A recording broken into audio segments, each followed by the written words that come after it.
Donc, je vais commencer. Donc, d'abord, je tenais à remercier Emmanuel pour nous avoir accueillis très gentiment chez lui. Merci, Emmanuel. De rien, de rien. C'est un plaisir. plaisir. Avec un bon barbecue. Tout le plaisir est pour moi. Pour ce 21 janvier, donc, où nous commémorons la 230e année de l'anniversaire, la 230e année de l'exécution de Louis XVI, donc exécuté le 21 janvier 1793. Et pour l'occasion, je vais essayer donc de présenter simplement, le plus simplement possible en tout cas, les principes légitimistes. Donc en gros, expliquer pourquoi la monarchie, d'un point de vue naturel, est le meilleur des régimes, quelles sont les spécificités de la monarchie chrétienne et quelles sont les spécificités de la monarchie chrétienne française. Donc en introduction, la première chose que j'aimerais faire remarquer, c'est qu'en français, quand on dit roi en français, et bien même en 2023, tout ce qui est roi a une connotation positive. Si vous y réfléchissez, la galette des rois, dans les histoires nous avons des rois, et ça n'a pas du tout la même connotation que tyran, ou même empereur. Empereur n'a pas forcément une connotation négative, mais une sorte de connotation de gloriole, enfin je sais pas, très impressionnante, mais le roi a quelque chose de très familier, et c'est pas innocent, c'est-à-dire que ça vient du fait de notre histoire, et que malgré 200 ans, 230 ans post-révolutionnaire, même aujourd'hui, quand on dit roi, reine, princesse, prince, on a quelque chose de très familier, de très... un attachement par rapport à ça. Donc ça montre que malgré toutes les saletés qu'on a essayé de dire sur la royauté française, sur la monarchie française, mais en fait dans la pratique, ça n'a pas été déraciné, ça reste encore culturellement dans nos histoires, dans notre imaginaire et dans les choses, je dirais, qui sont de notre enfance, même la crèche à la limite, et tout ça. Donc, c'était juste un propos liminaire qui est juste un signe qu'il y a quelque chose là-dedans quand même, entre ce qu'on nous apprend à l'école et la réalité historique, il y a une grande différence. Bon. Donc je vais... après la conférence, je vous distribuerai un petit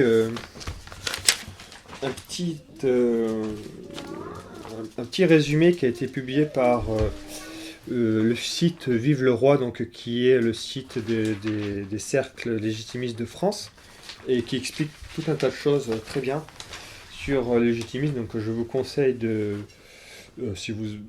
regarder. Il y a tout un tas de choses sur à la fois la critique de la modernité et ce que c'est la légitimité, ce que c'est la royauté en France.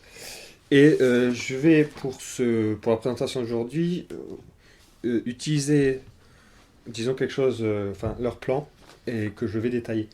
En fait, ils expliquent donc ceci. Donc, je cite, « Nous sommes maintenant en mesure de proposer une charte de la légitimité avec différents niveaux susceptibles de convenir à toute personne consciente que l'homme n'est pas le maître des lois de la nature et qu'il doit au contraire s'efforcer de les respecter. L'homme, animal rationnel et politique, n'atteint sa liberté et sa perfection que s'il y est aidé par de bonnes lois, autrement dit, par des lois conformes à la loi naturelle ou lois de droite raison. Ainsi, seul un État fondé institutionnellement sur au moins le premier des niveaux suivants présente une légitimité positive. Nous avons par ordre croissant. Donc 3 niveaux de légitimité. Premier niveau, reconnaissance de la loi naturelle comme modèle des lois, avec pour conséquence la reconnaissance du droit naturel pour tout homme de vivre selon cette loi. Ce niveau est accessible à la seule raison par la simple observation.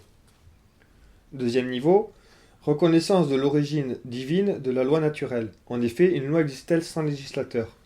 La conséquence est la reconnaissance du droit divin de vivre selon cette loi. Ce niveau est accessible à la seule raison. Troisième niveau, reconnaissance de Jésus-Christ, roi des rois, verbe de Dieu, Dieu unique fait homme et modèle du roi serviteur de tous. Ce niveau est accessible à ceux qui ont foi en la révélation de Jésus-Christ. La conséquence catholique est la reconnaissance par l'autorité politique catholique de l'Église comme société surnaturelle instituée par Jésus-Christ pour mener les âmes à Dieu. Hop, attends, je vais finir de lire. Les monarchies traditionnelles s'efforcent au moins de respecter la loi naturelle. En reconnaissant à leur sujet le droit naturel d'être gouverné et de vivre selon cette loi transcendante, le pouvoir politique, le pouvoir politique devient autorité. Il permet à chacun d'accomplir sa nature, selon ses talents, de grandir en vertu, donc en dignité. Les rois qui établissent ainsi la justice obtiennent de leur peuple non seulement l'obéissance libre, mais plus encore leur amour.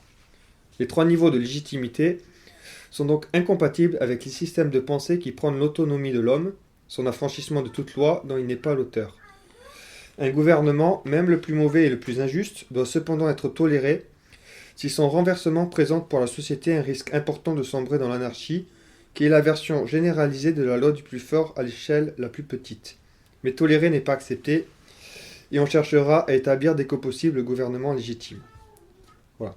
Donc ça, c'est une sorte de charte, c'est ce que est intitulé la charte de la légitimité par l'Union des cercles légitimistes de France, donc qui est l'ensemble, une sorte de fédération de groupes légitimistes qui existe, dont le cœur est en Bretagne d'ailleurs, et qui existe depuis les années 20 et qui ont permis de transmettre beaucoup de choses au niveau de la doctrine depuis le comte de Chambord jusqu'à maintenant. Donc il y a un peu tout là-dedans. Et donc je vais reprendre un par un en essayant de tenter de présenter pourquoi effectivement la royauté, la monarchie est absolument adaptée à la loi naturelle. Donc la loi naturelle, juste, ça veut simplement dire qui correspond à la nature de l'homme. Donc on a été fait d'une certaine façon, on est né d'une certaine façon, enfin on est homme, on n'est pas des chiens, on n'est pas d'autres créatures, on est des hommes. Donc on a été créé avec une certaine nature, et la loi naturelle, c'est ce qui inscrit en nous et pour nous amener à la fin qui nous a été assignée.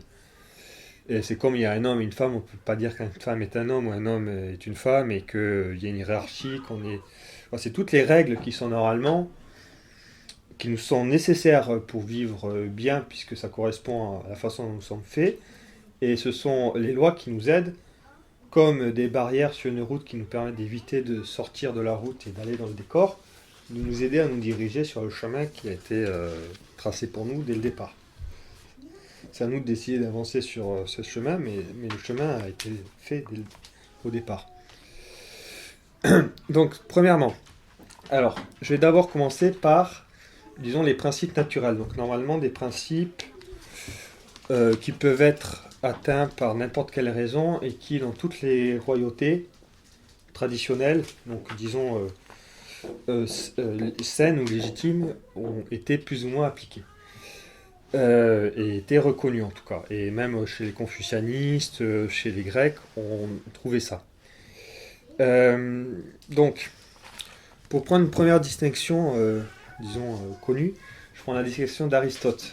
Dans sa politique, il distingue 3 formes de régime et 3 oppositions entre des régimes justes ou légitimes et des régimes injustes ou désordonnés. Donc il oppose monarchie à tyrannie, il oppose aristocratie à oligarchie, et il oppose politie, alors en fait on ne le traduit pas vraiment en français, c'est assez intéressant qu'on ne le traduise pas, à démocratie. Donc en fait, il prend 3 formes de 3 formes politiques, de société politique. Il oppose une forme bonne et sa forme dégradée. Donc la forme dégradée de la monarchie, la tyrannie, qui est une mauvaise monarchie. La forme dégradée de l'aristocratie, l'oligarchie, qui est une mauvaise aristocratie. Et la forme dégradée de la politie, c'est la démocratie, qui est une mauvaise politie. En fait, donc cette distinction, donc la monarchie c'est le pouvoir d'un, l'aristocratie c'est le pouvoir des meilleurs, et la politie c'est là en fait le principe de subsidiarité. Donc c'est le fait que chacun décide à son niveau de ce qui est en son pouvoir. Donc la famille, ce qui est propre au bien commun de la famille, le village qui est propre au bien commun du village. L'État, ce qui est propre au bien commun de l'État, et chacun de ces biens communs sont subordonnés les uns aux autres, mais la politique fait que à chaque niveau, on décide de ce qui est en son pouvoir. Et il y a normalement les niveaux supérieurs ne doivent pas aller au-delà de leurs prérogatives et empiéter sur le pouvoir des communautés inférieures ou subordonnées. Donc, ce qui est intéressant, c'est que pour Aristote, dans la tête d'Aristote, il n'y avait pas. Alors, il fait cette distinction de régime politique, un peu de façon comme si on pouvait en trouver dans la nature des monarchies pures, des aristocraties pures ou des politiques pures. Mais en fait, dans sa tête, tout régime politique réel que l'on observe dans la réalité, donc tout État, est un mixte en fait de ces trois régimes. Et donc tout régime a un aspect monarchique, a un aspect aristocratique, a un aspect, politique de subsidiarité. Et en fait, donc ces trois aspects, c'est toujours des systèmes mixtes en réalité. Donc quand on observe des régimes, on peut dire, voilà, ceci ou ça correspond à l'aspect monarchique. Mais bon, en réalité, c'est toujours un mixte. Et ce qui est intéressant aussi, c'est que donc il y a ce que normalement ça devrait être, et puis les régimes dégradés. Et quand on regarde, pour l'histoire de la France en tout cas, et c'est assez intéressant, c'est que notre régime actuel est la forme dégradée des trois régimes naturels, donc des bons régimes qui sont faits pour notre nature, tels que les a définis Aristote. C'est-à-dire que notre régime est à la fois démocratique, donc c'est une anarchie, est à la fois oligarchique, donc l'élite ne s'occupe plus du bien commun mais de ses intérêts privés, et à la fois tyrannique, c'est ceux qui sont censés avoir l'autorité pour faire grandir leur peuple, en fait les enfoncent. Et alors que, à l'inverse, la monarchie chrétienne dans son histoire avait justement poussé à bout, enfin avait sublimé, avait perfectionné même avec, disons, la grâce chrétienne au-delà, était une monarchie absolue, donc, de droit divin, bon, même si cette expression, il y a plein de débats, mais bon, disons, une élection de Dieu avec un monarque qui décidait et qui était reconnu comme roi absolu, avec une autorité qui ne dépendait pas d'autres hommes et qui était vraiment en haut. C'était la tête du royaume de France, c'était le mari de son épouse, le peuple de France. Mais en même temps, il y avait aussi une aristocratie, donc c'était pas une monarchie sans aristocratie, une aristocratie qui était comme les corps intermédiaires qui faisaient qui à la fois faisait descendre du roi vers le bas tout le service, et qui faisait remonter toutes les demandes du corps civil, donc, et avec un vrai sacrifice au bien commun, donc avec l'impôt du sang, etc. Mais voilà, qui n'était pas une oligarchie, comme on dirait, capitaliste, qui cherche son propre profit. Et une politie, donc c'est-à-dire les principes de subsidiarité très observés, avec dans l'ancienne France tout un tas de privilèges des communautés locales, des régions, avec les parlements, des corporations, de l'Église évidemment, et chacun décidait à son niveau de ce qui était en son pouvoir pour son propre bien commun, et dès qu'on sortait de cette sphère-là, c'était le niveau supérieur qui pouvait décider. Donc en pratique, le roi, c'était la justice, la diplomatie, la monnaie et, et la protection de l'Église. Voilà. Ensuite, bon, ça c'était pour. Donc là, normalement, tout ce que je dis là, c'est de droit naturel, enfin, c'est-à-dire que c'est accessible à la raison, c'est pas spécialement chrétien. Oui. Alors peut-être que ça n'existe pas dans les mondes païens de façon aussi systématisée, mais enfin, en fait, quand on lit les écrits confucianistes, tout ça, ça existe. Et donc je continue. Alors ensuite, je vais donner quelques caractéristiques de droit naturel de la monarchie.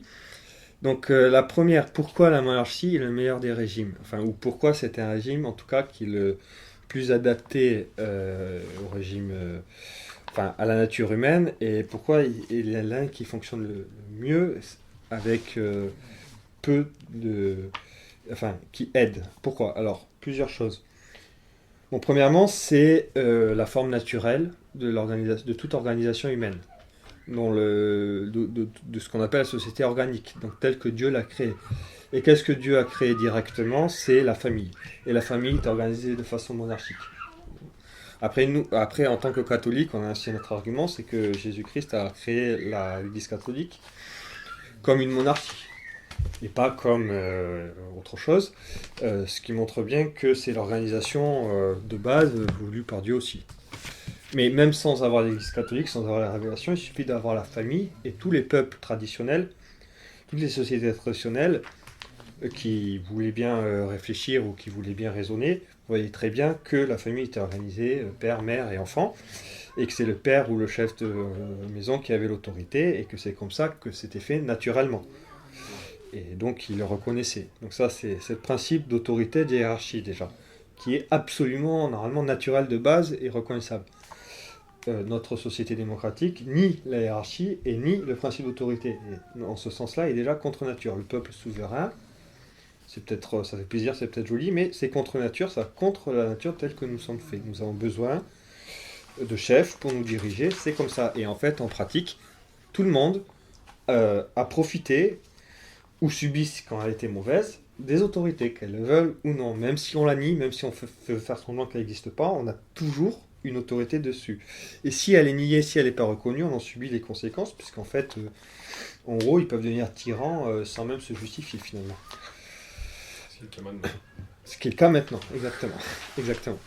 Ensuite, deuxième avantage de la monarchie, c'est que comme c'est une famille des familles et que c'est dans une famille qu'il y a la succession, c'est d'une part la continuité, c'est-à-dire que ça ne change pas tous les 5 ans, tous les 3 ans avec une élection, et même mieux, c'est que ça ne change pas même de famille toutes les générations, donc ça protège la communauté contre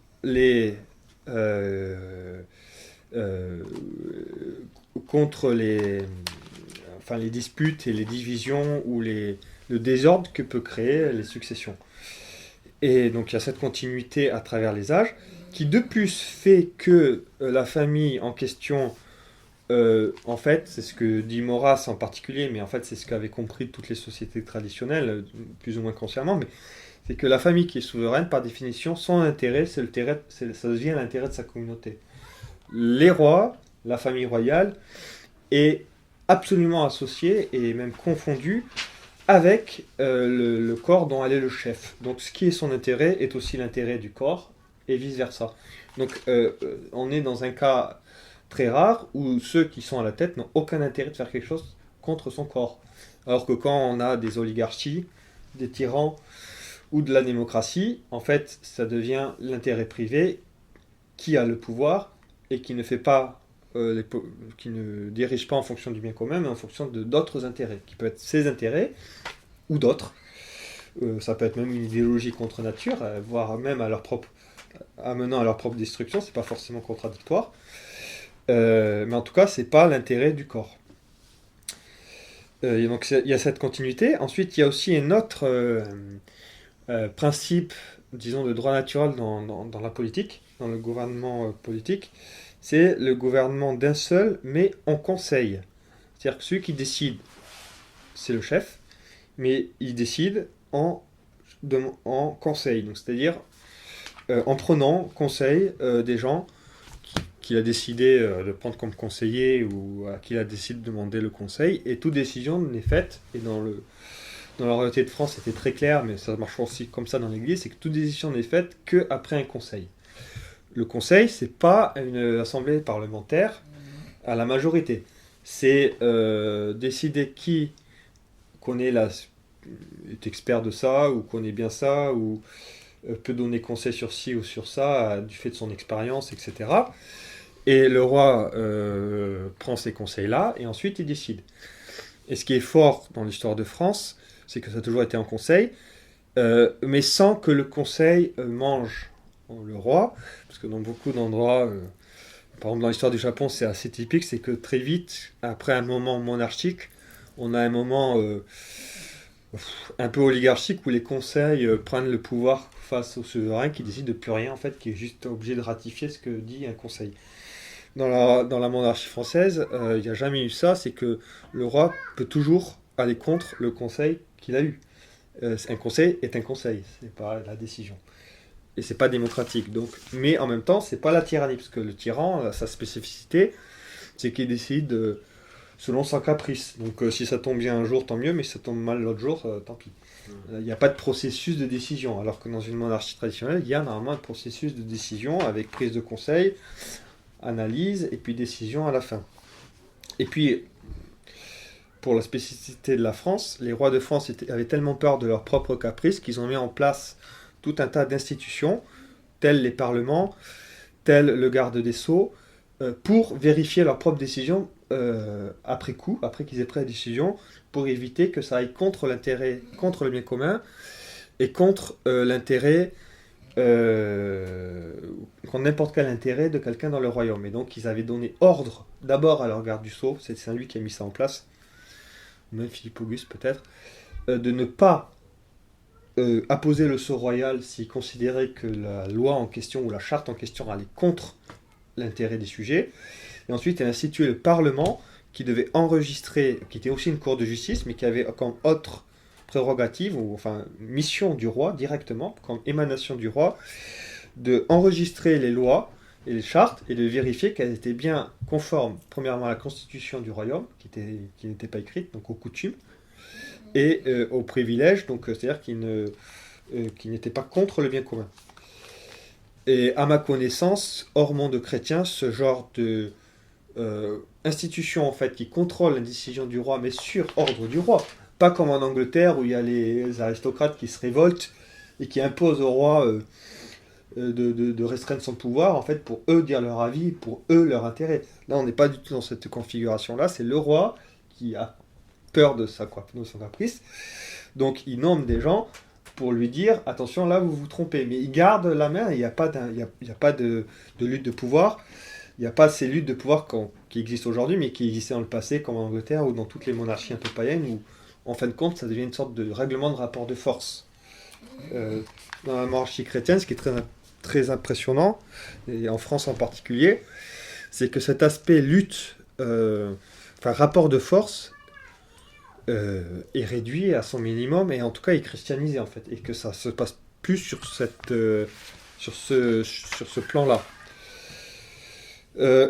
Donc ensuite, bon, alors là, j'ai dit la continuité. Donc la continuité suppose la succession, et en fait aussi en France, on est arrivé à certainement au niveau le plus élevé de la bonne succession, dans le sens où la succession a été spécifié à tout aîné mâle issu d'un mariage catholique légitime. Ce qui fait que il n'y a plus du tout de marge de décision pour les hommes. Donc, ce qui fait que l'héritier et le futur roi étaient hors de toute compétition. Aucune compétition n'atteint l'héritier du royaume. Parce que quand on regarde les monarchies dans l'histoire et dans toutes les monarchies, la faiblesse de la monarchie, c'est quand il y a des problèmes de succession. Donc en France, ça se voit aussi quand il y a des minorités, par exemple. Donc quand le roi est mineur, il y a une régence et il ne peut pas vraiment diriger. Mais dans la plupart des cas, quand on regarde les monarchies, même au Japon, mais ailleurs, en fait, les règles de succession ne sont pas aussi définies. Donc en fait, soit c'est le roi qui décide de sa succession, mais s'il n'a pas décidé ou s'il y a un problème, enfin ça crée des guerres. Parce qu'en fait, le fait que ça soit le roi qui décide, c'est un homme qui décide. C'est pas Dieu qui décide de façon providentielle, enfin pas une règle qui est hors de l'atteinte des hommes. Et donc ça met de la guerre entre les enfants aussi. Parce que quand c'est le père qui a la liberté absolue de décider qui va être son successeur, par définition, les enfants sont toujours en compétition. Quand c'est décidé dès le départ que c'est l'aîné qui dirigera, mais dès le départ, il n'y a pas de question de compétition, puisque c'est décidé comme ça dès le départ. Il ne peut pas avoir d'usurpation, c'est pas possible. Si, je veux dire, s'il y a quelque chose, c'est une usurpation. Alors que dans un contexte où la règle de succession n'est pas aussi claire, ça peut ne pas être une usurpation. On peut se débrouiller pour faire abdiquer, pour faire quelque chose, quoi, pour tuer les autres prétendants, j'en sais rien. Bon. Ensuite, autre chose qui est assez aussi de droit naturel, c'est le fait que, bon, alors les anciens, je pense que tous, pour eux, c'était évident, mais évidemment, que la monarchie est incarnée.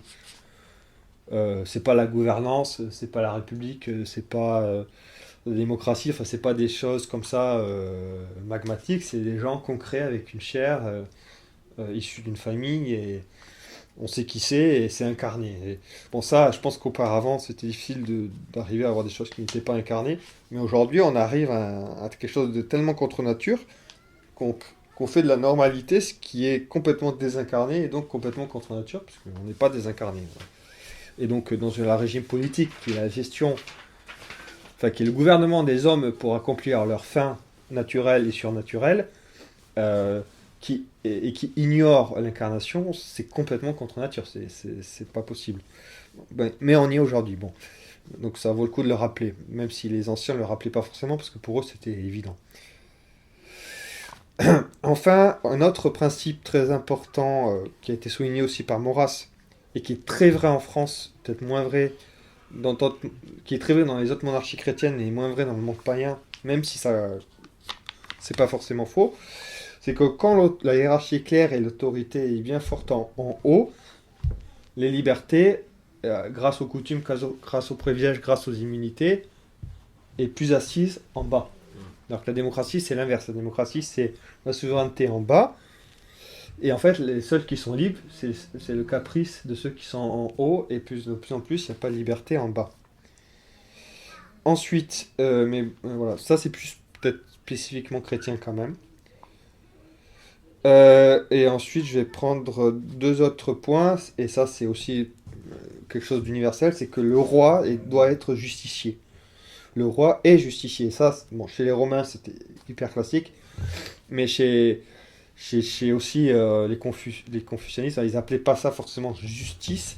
Ils appelaient ça morale ou édification ou vertu. Ou chez les Grecs, c'était la vertu. Mais le roi est celui qui aide et qui rend justice. Donc, rendre justice, ça veut dire quoi? Rendre à chacun ce qui lui est dû. Donc après, la question, le problème, c'est qu'est-ce qui est justice ou pas justice.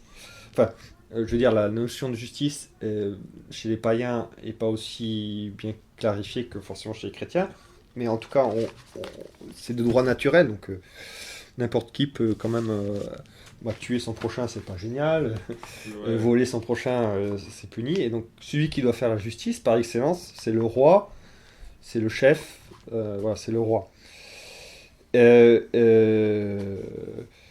Justice d'une part, et puis derrière ça, au-delà, c'est qu'effectivement, donc justice et exemple, modèle, comme un père de famille qui montre la vertu, qui montre comment se comporter, par exemple chez les confucianistes c'est très clair, c'est le roi, enfin dans tous les miroirs de princes confucianistes, doit montrer par son exemple la vertu et que les sujets imitent. Donc être le modèle. Mais roi ça veut dire règle, hein. Roi ça veut dire, c'est le même mot que règle, que diriger, l'étalon qui permet de se conformer, de se rendre droit. Et chez Aristote et tout ça, c'était évident, mais par définition, le tyran, c'est celui qui tord la règle, qui la met selon des principes qui sont pas qui sont pas de droit naturel, donc qui sont pas en dehors de la main des hommes, parce que ça veut dire ça, le naturel, c'est Dieu qui l'a créé. Même si on comprend pas ce que c'est que Dieu, même les Grecs ou tous les païens de bonne volonté comprenaient très bien qu'il y avait des lois qui étaient en dehors de qu'on ne contrôlait pas. Et donc reconnaître ça, on rentre dans le droit naturel, et quand on nie ça et qu'on veut tout faire à notre mesure, à la mesure du caprice humain, là on est contre nature. Et en fin de compte aussi, et normalement, dans une monarchie légitime, on en arrive à un lien d'amour à la fin, ce qui est logique. Son père un père juste fait la justice, et donc on le craint aussi en partie, mais en fait après aussi on l'aime, puisqu'il nous aide à nous parfaire, à grandir, à devenir adultes. Et finalement au niveau de l'État, il y avait ce même phénomène. Et ce qui est assez impressionnant, c'est que dans toutes les royautés, qu'elles soient païennes ou pas, il y a un attachement des gens à leur souverain. Et c'est naturel, Et c'est logique, on pourrait dire, mais en tout cas, ça montre bien ça. Alors, je suis pas sûr que dans les démocraties, on ait un lien d'amitié ou d'affection à nos dirigeants. C'est plutôt un lien de clientélisme, et combien ils me donnent de fric, est-ce que je leur donne un vote ou quoi. Bon. Donc tout ça, c'est de droit naturel. Avec, disons, rajoutons, parce que dans la plupart des monarchies païennes, ça aussi c'était reconnu, c'est-à-dire que on savait que le roi était sacré et que donc il était une sorte d'élu de Dieu, en tout cas de représentant du divin, peut-être pas élu de Dieu, ça allait trop loin, mais en tout cas d'incarnation du divin, représentant du divin. Donc après il peut y avoir plein d'erreurs qui étaient liées, mais en tout cas c'était ce qui est relié à ce qui justement était au-delà de notre pouvoir ou de notre domaine. Et évidemment, dans la religion chrétienne, ça a été, à la lumière de la révélation, ça a été, disons, parfait. Et donc, pour la France, ou pour les autres monarchies chrétiennes, on sait très bien que, mais c'est vrai pour tous les rois païens aussi, c'est qu'ils sont élus de Dieu, puisqu'ils ont été choisis par la famille ou par le sang, et ministres de Dieu, donc qui doivent à la place, Dieu tenant de Dieu, ça veut dire ça, hein, le tenant de Dieu sur terre, tenant lieu de Dieu, qui fait la justice de Dieu sur terre en tant que ministre, donc avec une mission, mais en tant que ministre. Donc c'est pas lui le Dieu, hein, évidemment. Et voilà. Ensuite, je vais donner quelques principes qui là sont absolument chrétiens et qui n'existent pas du tout, même ce que j'ai dit jusqu'à maintenant. Si on les cherche un par un, on va pas tous les retrouver forcément dans les monarchies païennes, mais ou alors à l'état de germe, ça peut dépendre. Mais normalement, on les trouve plus ou moins. Là, ce que je vais dire maintenant, c'est des choses qu'on trouve que dans les monarchies chrétiennes et que qu'on ne voit pratiquement pas ailleurs. Enfin, qu'on ne voit pas ailleurs ou à la limite que des inspirations à la limite comment dire, si on tire la chose, mais pas plus. Euh, Donc la première chose, c'est le chef, enfin le roi, sert ses sujets. Et ça vient tout simplement de Jésus-Christ qui lave les pieds de ses apôtres pendant la scène. Donc il fait le travail de l'esclave, hein, parce que laver les pieds pour des juifs, c'était le travail de l'esclave. Et c'était tellement vrai que dans l'évangile, Saint Pierre dit qu'est-ce qui vous prend, Seigneur, ne lavez pas mes pieds, vous n'en êtes pas digne, enfin vous êtes roi, quoi, vous n'êtes pas un esclave. Et puis bon, le Seigneur lui dit si tu veux pas que je te lave les pieds, tu n'auras pas part à mon royaume. Et puis il dit bon d'accord, lavez-moi la tête jusqu'aux pieds, et voilà. Mais donc c'est très important parce que ça change complètement, enfin ça change complètement l'optique de la monarchie, puisqu'avant, dans les monarchies païennes, il n'y a pas cet aspect de service, cet aspect du roi, qui reste roi, et qui devient esclave ou serviteur de ses sujets. Et finalement, la démocratie, c'est une sorte de dégénérescence qui voudrait faire croire qu'il n'y a plus de roi, et donc que soit tout le monde est roi, ou soit tout le monde est esclave, parce qu'en fait, ça revient au même, en fait. Mais ça ne marche bien que quand il y a une hiérarchie qui reste comme ça, mais où finalement, ceux qui sont en haut décident de leur propre volonté et librement de servir. Mais sans la grâce, c'est impossible. Donc ça n'existe pas en dehors du monde chrétien, en fait. Ça, c'est une spécificité vraiment chrétienne. Et on le voit, puisque dans l'histoire de France, les rois, et bon, tous les seigneurs, etc., mais les rois en particulier, se sacrifient pour leur sujet. Ils se sacrifient pour leur sujet. Alors, Louis XVI, il suffit de lire son testament, c'est évident. Mais tout roi a cet aspect-là. Et même un Louis IX qui va aux croisades, tous ces rois qui vivent sobrement, etc., se sacrifient pour leur sujet. Et intéressant, cet aspect de sacrifice se retrouve à l'état de germe dans certaines monarchies païennes, où on comprend très bien quand même, il y a quelque chose de... Ce qui est vraiment la fleur, enfin le plus beau de la monarchie, c'est le chef qui se sacrifie pour ses sujets, le père qui se sacrifie pour ses enfants. Donc dans un monde païen, c'est pas évident, hein. Dans un monde païen, c'est pas le père qui va sacrifier pour protéger ses enfants, c'est ses enfants qui doivent en baver pour continuer la famille et point. Voilà. Donc ça, c'est très chrétien. Aussi, autre chose, c'est que le roi, donc en chrétienté, protège l'Église et aussi à la fois son bouclier et son épée. C'est-à-dire que le chef, le roi, accomplit les devoirs du père de famille.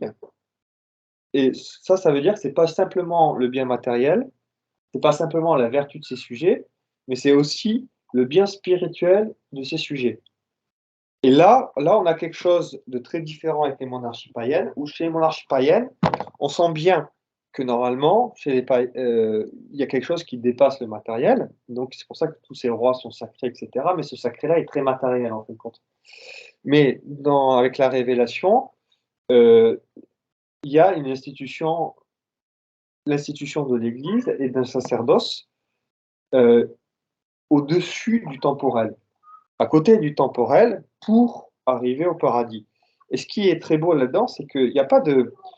parce que souvent, quand on parle, par exemple, avec des païens, tout ça, il y a un peu cette idée qu'à cause de l'avènement de l'Église, finalement, les rois se seraient désacralisés. Mais en fait, quand on regarde l'histoire de France, c'est l'inverse. Les rois de France sont bien plus sacrés que les rois païens, en vérité.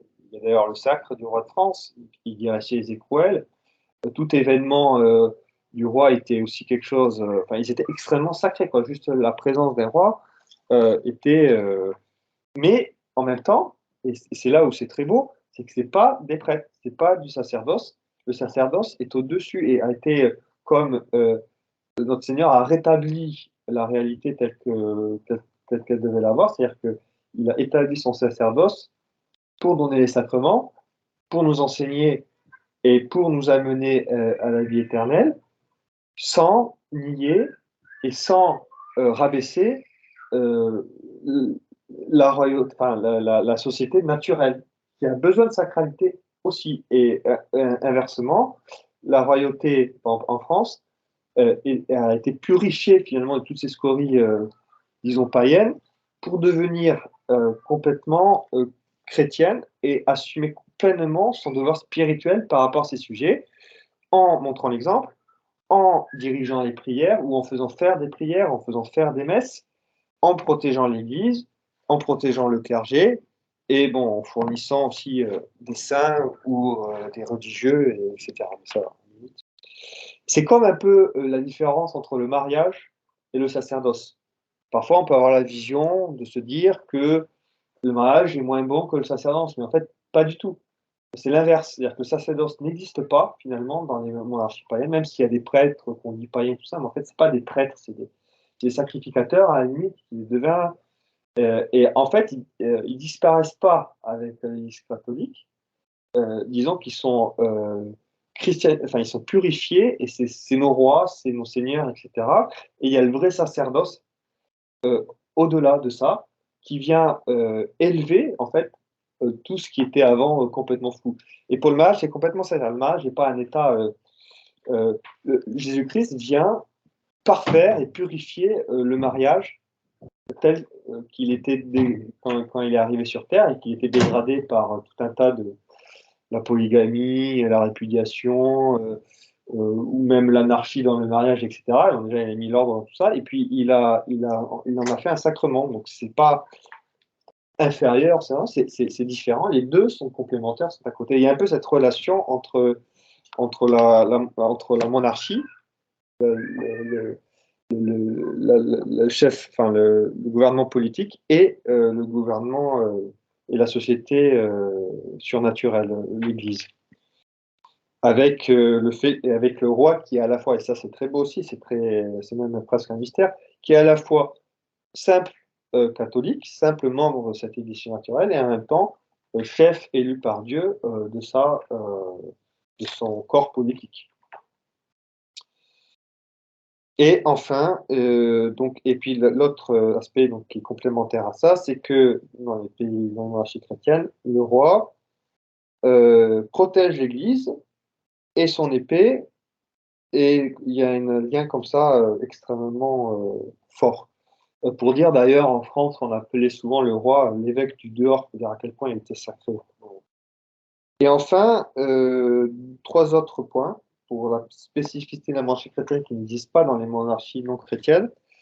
C'est premièrement des impôts faibles, par définition, c'est-à-dire que l'impôt, c'est pas le tribut païen ou qui est décidé de façon arbitraire par ce qui est en haut et quand ceux qui ont du pouvoir effectif, ils le font payer d'une façon ou d'une autre, et quand ils n'en ont pas, ça devient un peu l'anarchie. Mais ce qui est fou dans le monde chrétien, c'est que le roi n'arrive pas à lever les impôts, quoi. Il faut que les gens consentent à l'impôt. Ça, moi, je pensais que c'était naturel, mais en fait, après, en étudiant, par exemple, l'histoire du Japon ou d'autres histoires, en fait, c'est pas du tout naturel. Les gens ne comprennent pas. Enfin, les historiens, par exemple, qui ne connaissent que des mondes païens, ne comprennent pas comment c'est possible qu'il n'y ait pas de tribu euh, forcée et exigée par le chef, quoi. Donc, on revient dans un monde païen à l'heure actuelle, hein, le fait que tout le monde accepte l'impôt comme ça, et que l'impôt est imposé, j'allais dire c'est naturel en dehors du monde chrétien, finalement, hein. Donc, la deuxième chose, c'est la guerre juste. La guerre juste, même si le concept peut exister dans des mondes non chrétiens, n'existe pas du tout tel qu'on entend dans sa définition chrétienne. Et ça a changé complètement la façon de faire la guerre. Et l'Europe chrétienne est un exemple. Le Moyen Âge chrétien, dans ce sens-là, est impressionnant puisqu'il réduit les morts immensément et réduit entre ceux qui se battent. Et même au moment les plus chrétiens, à part les morts qui tombent sur le champ de bataille, après c'est juste des otages qui s'échangent. Et en tout cas, les gens du commun ne sont quasiment pas touchés. Et surtout, ça se finit toujours par, grâce à l'Église qui arrive au milieu aussi, parce que les passions humaines, il faut les contenir un peu, qui arrive toujours par le pardon de ce qu'on a fait les uns et les autres. On oublie et on repart sur des bonnes bases, quoi. Et ça, c'est quelque chose qui est très chrétien et qui est très éclatant dans le Moyen-Âge chrétien, qu'il faut vraiment regarder l'histoire pour ça, parce que c'est vraiment impressionnant. Et enfin, un troisième point aussi que j'aimerais souligner, parce que nous, on l'oublie, parce qu'on est tellement habitué en tant qu'Européens qu'on pense que c'est normal, et on se scandalise quand on voit que ça disparaît en Europe, alors qu'en fait, c'est juste parce que la foi disparaît, c'est la liberté. Alors, tout à l'heure, j'ai dit que l'autorité en haut et la liberté en bas, certes, mais dans les mondes païens, en vérité, il y a de liberté nulle part. La seule façon de tenir des barbares, c'est qu'ils soient bien ficelés. Et c'est que quand, c'est un peu dur, mais donc au fond c'est ça. Mais ce qui est fou, c'est que dans les mondes chrétiens, et ça dure jusqu'au moins la Seconde Guerre mondiale, c'est même le fait, ce qui impressionne par exemple les Japonais, de dire ah mais vous manifestez, vous avez des avis, tout ça. En fait, c'est pas qu'on est français ou pas français, c'est que c'est un vieux fond chrétien qui fait qu'on a, comment dire, euh, qu'on a des critères normalement sur la liberté. Enfin, après, moi, avec la modernité, ça peut devenir des choses qui sont aussi délirantes, mais enfin, on n'est pas censé obéir aveuglement. On n'a pas le droit d'obéir aveuglement, alors que dans le monde païen, c'est l'obéissance aveugle et point, hein. Si on n'obéit pas, c'est ça. Soit on obéit, soit on devient un rebelle. Il y a pas de chose entre. Et ça, c'est vraiment une nouveauté du monde chrétien, ce qui fait qu'en fin de compte, avec la subsidiarité que je disais tout à l'heure, en pratique, en fait, c'est pour ça que chez nous, le village catholique ou le village d'autrefois semble tellement idéal, c'est que les gens étaient très libres et que c'était pas forcément un mini communauté totalitaire. Alors que quand vous parlez d'un village, par exemple des Japonais, je veux dire le village historique, c'est une cellule totalitaire où avec aucune liberté. Parce que tout le monde se surveille les uns les autres, il n'y a pas de prêtre, il n'y a pas de seigneur pour venir faire la police au milieu. Et ça, c'est un fruit, en tout cas, de la christianisation et qui est parfait ou qui est permis et aidé par cette hiérarchie et par le roi en haut qui protège la liberté des petits contre les abus des seigneurs. Et ce fait-là, d'ailleurs, je ne dis pas que ça n'existe pas du tout, absolument pas du tout dans le monde païen, ça existe de temps en temps, mais c'est très rare et ça se systématise jamais. Mais il y a en tout cas cette tendance, forcément, celui qui est très fort en haut et qui sert à la justice peut calmer les seigneurs qui font n'importe quoi avec leur propre sujet, quoi. Mais sans les détruire. que souvent le réflexe totalitaire citoyen, c'est de détruire tous les corps intermédiaires et que un super gouvernement avec des individus en bas. Et c'est un peu ce qui est en train de se passer, alors avec le défaut supplémentaire qu'il n'y a même pas de tyran en haut. Donc on ne sait même pas qu'il faut tyrannicider pour que ça s'améliore. C'est une sorte de pieuvre comment on appelle ça, là, à chaque fois qu'on coupe la tête, ça repousse, quoi. Une hydre. Une hydre. Et enfin, je vais finir par quelques spécificités de la monarchie française spécifiquement, donc au-delà de ses avantages naturels et de ses spécificités chrétiennes. Qu'est-ce qui fait que la France est France? Dans l'histoire, quand on regarde la liturgie du sacre, quand on regarde les textes, quand on regarde les histoires de France traditionnelles, tout simplement, c'est que premièrement, le roi de France est le fils aîné de l'Église. Et ça a été dit encore même par des papes très récents. Hein. Enfin, depuis le XIXe siècle, on disait que la France était fille aînée de l'Église. Mais en fait, la vraie expression historique, c'était fils aîné de l'Église. Et après Révolution, ils ont repris en disant France fille aînée de l'Église. Mais en fait, c'est fils aîné de l'Église. Et quand on regarde c'est exactement la prière que l'on a faite au début sur les Francs, c'est-à-dire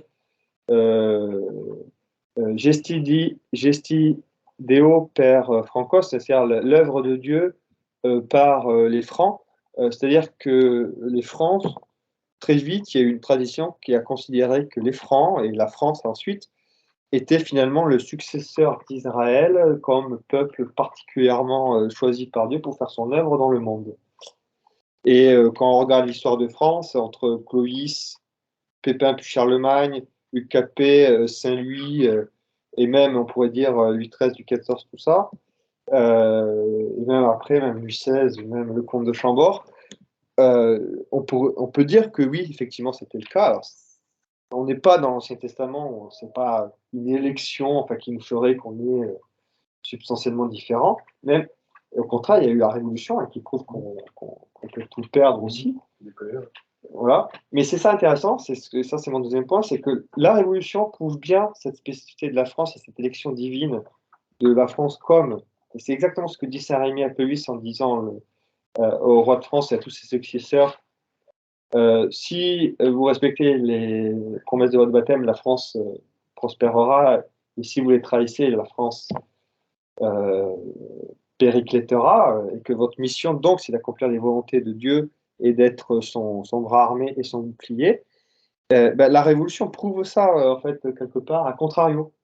C'est-à-dire que depuis la Révolution, c'est de chute en chute, et aussi de façon très paradoxale, c'est que autant quand c'était les rois très chrétiens, c'était dans le bien, mais autant après la Révolution, c'était dans le mal, avec les idéologies révolutionnaires, libérales, toutes les idéologies sortent de France, les mauvaises idéologies aussi, ça prouve de façon contraire cette mission, en fait, et que même ceux qui le nient ne peuvent pas s'en sortir, quelque part. Et donc, je conclus, et je finis là, et ça va faire pile 1 heure, donc c'est parfait. C'est que, donc, au fond, là, j'ai essayé de donner un peu un aperçu des avantages naturels de la monarchie, des spécificités chrétiennes, et en expliquant comment cette monarchie, même d'un point de vue naturel, évolue par Dieu. J'aurais dû aussi insister, oui, et puis ensuite les missions spécifiques de la France. Et donc pour finir, je vais faire 2 points. C'est donc pourquoi, en tant que légitimiste, et là c'est spécifiquement légitimiste, on pense que on dit que Louis est le roi. C'est parce qu'il se trouve qu'en France, du fait de cette histoire particulière, du fait de cette mission, de cette élection particulière de la France, il se trouve qu'on a des lois de succession tellement claires que même 230 ans après la Révolution, on sait à 100% qui est le roi de France.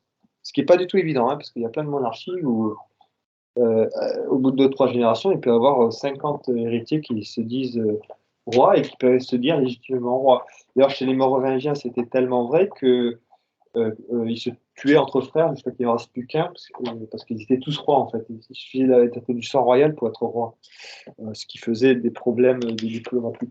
Mais en France, pas du tout. C'est très clair et c'est très ancien, ces lois coutumières. Et donc, c'est aussi quelque part une sorte de. Enfin, c'est difficile de ne pas voir un côté providentiel, quoi, que même 230 ans après la Révolution, c'est toujours qui est notre roi. Et, et d'autre part, que tant que finalement les Français ou les sujets français ne reconnaissent pas la Constitution telle qu'elle a été donnée par la Providence, donc c'est-à-dire avec un roi à la tête, bah, ça peut que se passer mal. Et donc le premier prérequis pour quoi que ce soit, pour qu'il y ait un mieux, c'est une restauration du roi à sa place, donc de le reconnaître comme roi et qu'il revienne sur le trône. Et enfin, je fais une ouverture, et j'irai même plus loin parce qu'il y a peut-être certains légitimistes qui, je sais pas s'ils seraient complètement d'accord avec ça, mais enfin, c'est que pour revenir à l'esprit, même quand on regarde l'histoire de nos anciens rois, de nos anciens, c'est que la France n'a jamais été aussi France que quand elle a oublié qu'elle était France et qu'elle se sacrifiait pour les volontés de Dieu. Et Saint-Louis, qui a abandonné, qui, dans un certain sens, abandonné un royaume pour aller reconquérir le tombeau du Christ, ce qui est impossible pour des mondes païens. Hein. Partir des années loin de son royaume, c'est sûr que quand on revient, il y a quelqu'un à sa place sur le trône. Hein. C'est le Game of the Throne. Hein. Mais non, pas dans les mondes chrétiens. L'histoire montre bien pour la France que ce n'était pas le cas. C'est ce qui est vraiment un miracle. Hein. Le trésor du royaume de France pour acheter la couronne d'épines. Ou ce genre de choses. Voilà.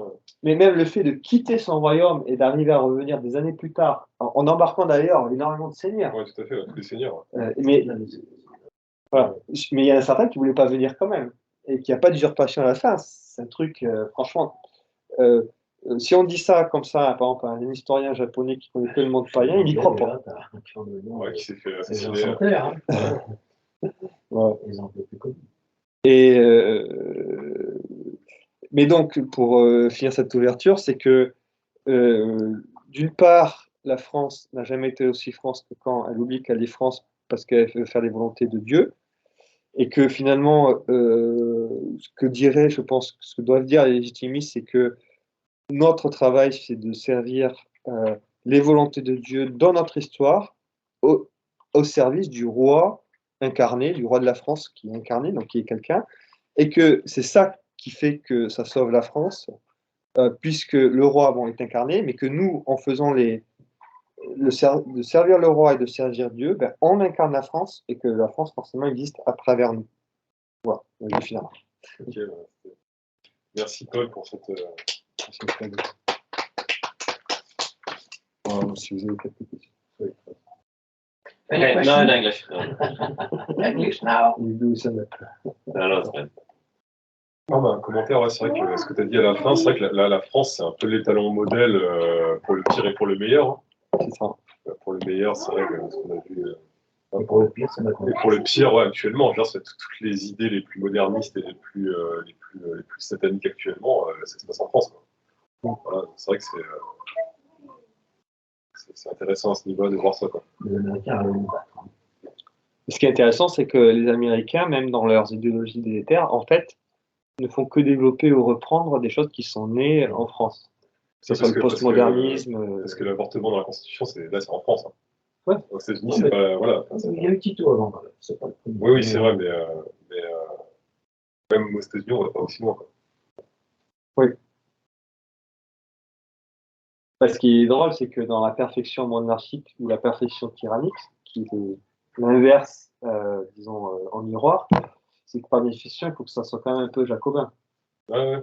Dans le sens où si on reconnaît vraiment une autorité, c'est ça, c'est toujours pareil, hein, c'est que quand on a, c'est comme quand on a un outil qui est extrêmement, des fruits extrêmement bien faits, et performants et parfaits, tant que c'est utilisé pour le bien, c'est bien. Mais ça, c'est la sorte de clin d'œil, je ne sais pas, de la Providence, mais c'est que au sommet du moment où on est arrivé à tout un tas d'institutions, les révolutionnaires ont utilisé tous ces bons fruits qui ne sont pas morts sur le coup, parce que c'est comme sur un arbre, quand on enlève un fruit d'un arbre, il ne pourrit pas à la minute. Une inertie. Ouais. Une inertie.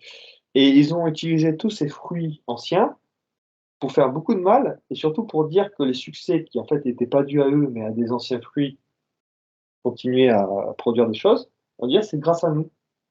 Sauf qu'aujourd'hui, eh ben, la sève a été coupée, la foi chrétienne est quasiment inexistante, l'Église est en crise totale, et ben, tous les fruits s'assèchent complètement, les sociétés sont en train de s'écrouler ou à revenir à des états soit de barbarie, avec carrément de l'anarchie totale, ou soit des états qui sont extrêmement durs et qui tiennent à la police, à la caméra, à la chag, quoi. J'avais une autre question aussi, c'est est-ce qu'on sait qui a vraiment édifié les lois de la légitimité monarchique en France, justement? Bah, pour les lois de succession des rois de France, c'est purement coutumier. Et la coutume était vue comme étant supérieure à la loi positive, dans le sens où comme c'était pas, comme c'était en fait des pratiques anciennes, mais vraiment pour le coup pas des choses qui ont été inventées aujourd'hui et des gens qui disent ça existait des 1000 ans comme le Conseil d'histoire de masque ou quoi. Enfin, je veux dire des vraies coutumes qui se basent sur des réalités et donc sur une certaine sagesse. Et pour ce qui est de la succession, pour le coup, c'est vraiment un aboutissement très long de l'histoire et donc indirectement en fait de la Providence. Parce que quand on regarde les Mérovingiens et les Carolingiens, ils n'arrivent pas à se sortir pour le coup de leurs anciennes coutumes barbares et païennes qui font qu'ils n'arrêtaient pas de s'entretuer entre eux, quoi. Alors pour les Mérovingiens, c'est énorme. Pour les Carolingiens, ils s'entretuaient pas forcément, je veux dire, de façon physique, mais ils se divisaient les royaumes encore. Même Charlemagne n'a pas réussi à stopper la division de son royaume. Chez les Mérovingiens, c'est carrément caricatural, quoi. Chez les Mérovingiens, et là, ils s'entretuent carrément. Et donc, c'est ce qui Café, montre. les gars? Ouais, je veux bien. Coffee? Yes, please. It's back. A little bit of milk, please. Et ce qui montre à quel point les coutumes sont importantes et qu'on ne s'en défait pas si facilement. Et ce qui aussi, à contrario, aujourd'hui, c'est pourquoi on n'est pas encore dans une situation complètement anarchique. C'est parce qu'en fait, il y a l'inertie chrétienne de 2000 ans qui reste. Mais c'est que de l'inertie, quoi. Hein. Oui, bien sûr. Voilà. Et ces coutumes, alors. Et d'un point de vue purement historique, en fait, la coutume a été, disons, là, il y a quelque chose de providentiel. C'est les Capétiens qui ont installé au début de façon purement coutumière, c'est-à-dire que les rois en exercice faisaient sacrer leur aîné avant qu'eux-mêmes meurent, et ensuite, quand ils mouraient, ils devenaient le roi. Et en fait, ce qui est assez impressionnant, là il y a, à part la Providence, enfin, on peut que invoquer le hasard, voilà, c'est que pendant 200 ans, 250 ans même, il y a eu une succession de père en fils, sans anicroche, sans personne qui conteste, sans mort violente du père en fonction qui n'aurait pas sacré son fils, ce qui fait que quand il y a eu les problèmes qui ont commencé à avoir avec la guerre de 100 ans, pour tout le monde, même les Anglais, c'était évident que le roi de France était forcément l'aîné mâle le plus proche. Et c'est que, il y a eu là, à ce moment-là, au début du XIVe siècle, il y a eu un enchaînement de morts brutales de tous les successeurs, mais vraiment en l'espace de 10 ans, qui ont fait que pour la première fois depuis 400 ans, il y a eu un collatéral très, très, très, très, très, très éloigné qui est devenu roi de France. Et c'est à ce moment-là, et qu'à ce moment-là, où il y a certains Anglais qui ont dit tiens, on va en profiter pour choper le trône de France, parce qu'on est quand même beaucoup plus proche par le sang, puisque Oui, tout à fait. voilà. Mais ça, c'est une résurgence vraiment. Mais ce qui est très intéressant, c'est que c'était complètement installé à ce moment-là. Et puis après, disons que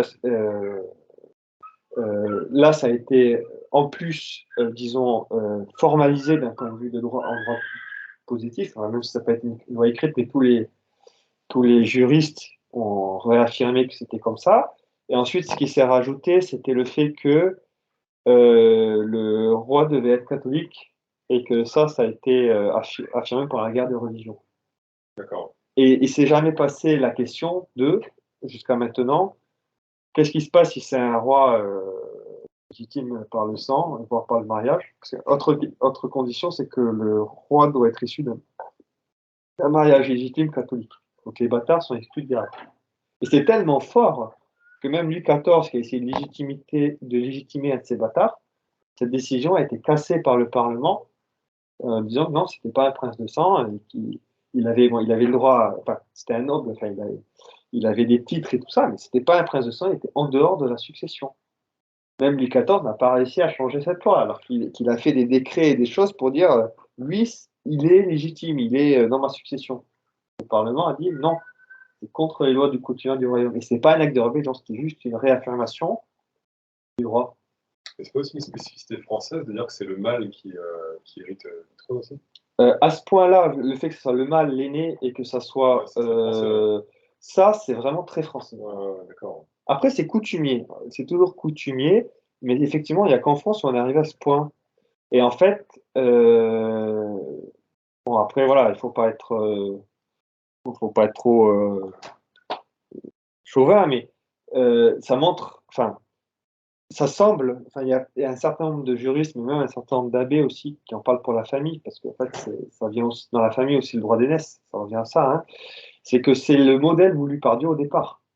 C'est que ça doit être l'aîné, Café noir. café noir aussi. Non, mais olé. Polonaise.